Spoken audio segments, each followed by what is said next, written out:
Salut la famille, salut les partenaires. Aujourd'hui, nous allons parler de la vente de ces porcs. Comment vendre ces porcs? Comment savoir si l'on gagne ou si l'on perd lors de la vente?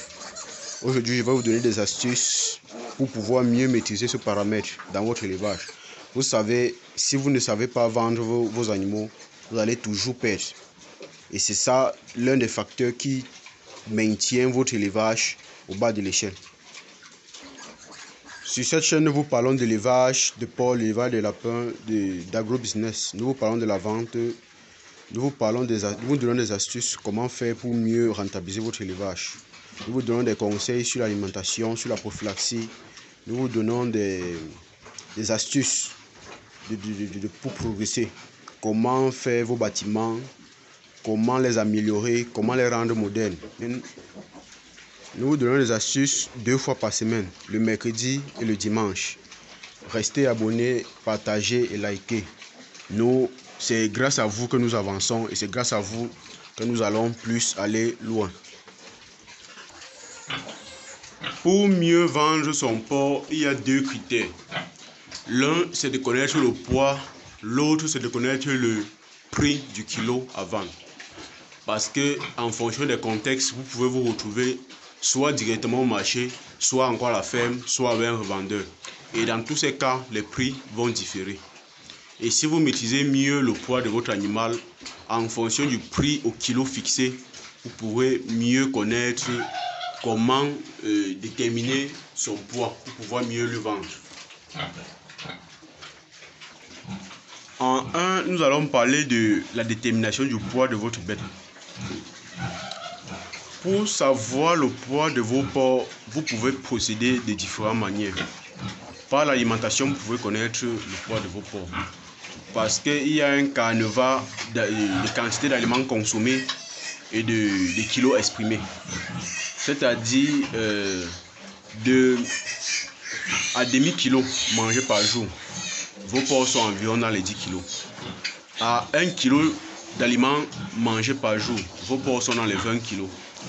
À 1,5 kg de manger par jour, vos porcs est dans les 30 kg. À 2 kg, il est à 40. À 2,5 kg, il est à 50.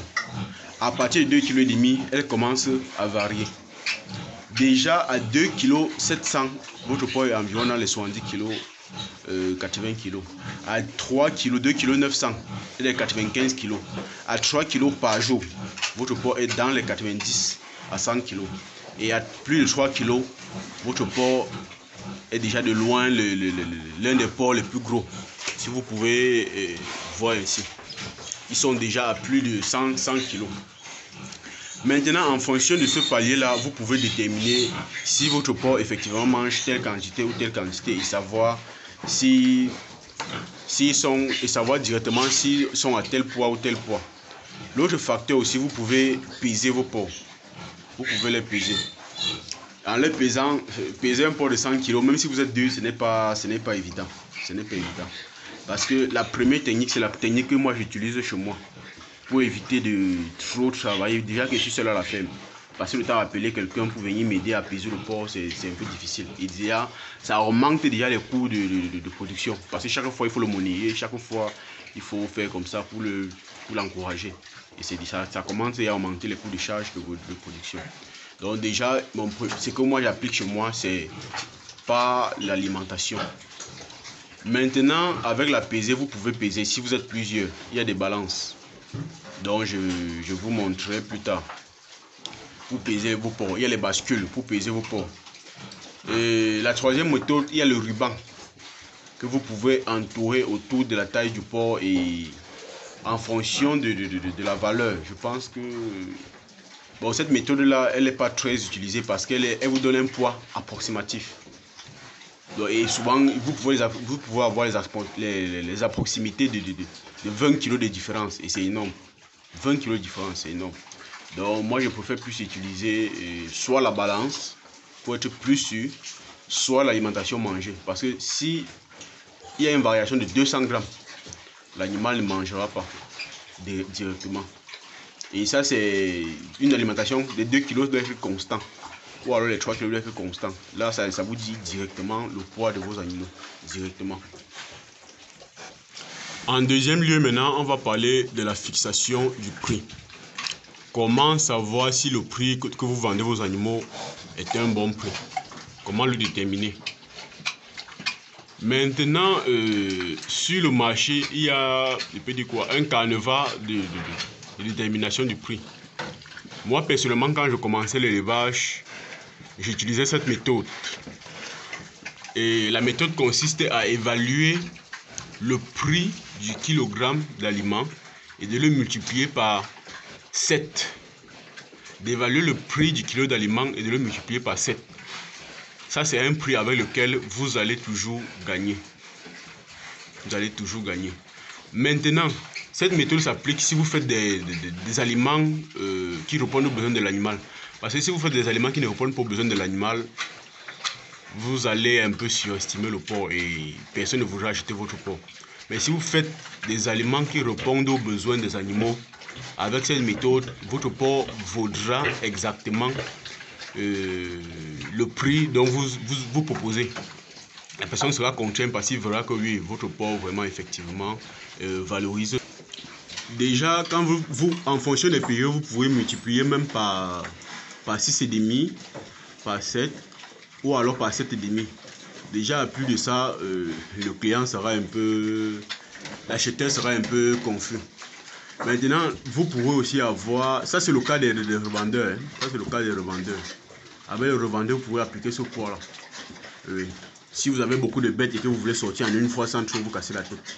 Ça c'est le cas des revendeurs. Maintenant, si vous voulez vendre directement sur le marché, tout le monde connaît le prix. Il faut avoir votre comptoir pour pouvoir vendre directement à ce prix-là. Dans le cas contraire, vous serez obligé de passer par quelqu'un qui va forcément prendre des commissions de vente. Ça c'est obligatoire. Ça c'est obligatoire. Qui va forcément prendre des commissions de vente.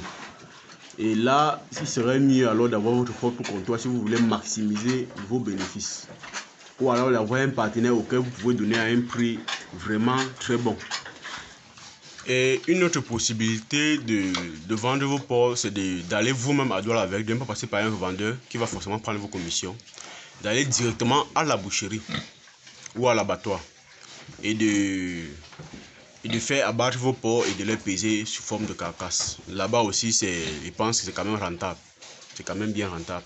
Seulement, il y a les risques de route, il y a les risques de mort qu'il faut déjà mettre sur soi, qu'il faut déjà accepter. Déjà, si vous n'avez pas peur de ces risques-là, vous pouvez les amener directement dans les villes de grande consommation, Douala, Yaoundé, et écouler vos produits là-bas sous forme de carcasse. Là-bas, vous pourrez mieux vendre avec une estimation aussi sûre que oui, effectivement, votre porc a tel poids. Et là-bas, en général, le kilo, c'est 1800, 1900, 2000. 2100 francs pour les porcs les plus secs. Et aussi en fonction des périodes. En fonction des périodes, vous pouvez avoir 2100 francs pour les porcs les plus secs. Sec, c'est-à-dire parce que les mœurs camerounais prévoient les porcs qui ne sont pas gras. Ça, ce sont les mœurs camerounais, la culture camerounaise. Elle préfère mieux les porcs qui ne sont pas gras. Maintenant, lorsque vous avez un porc qui est trop gras, c'est un peu compliqué sur le comptoir. C'est un peu compliqué sur le comptoir. Donc, merci à vous. Partagez, abonnez-vous, likez pour nous encourager à faire plus. Plus vous le faites, plus ça nous encourage à vous donner du contenu essentiel. À plus. Dans les commentaires, je vous attends.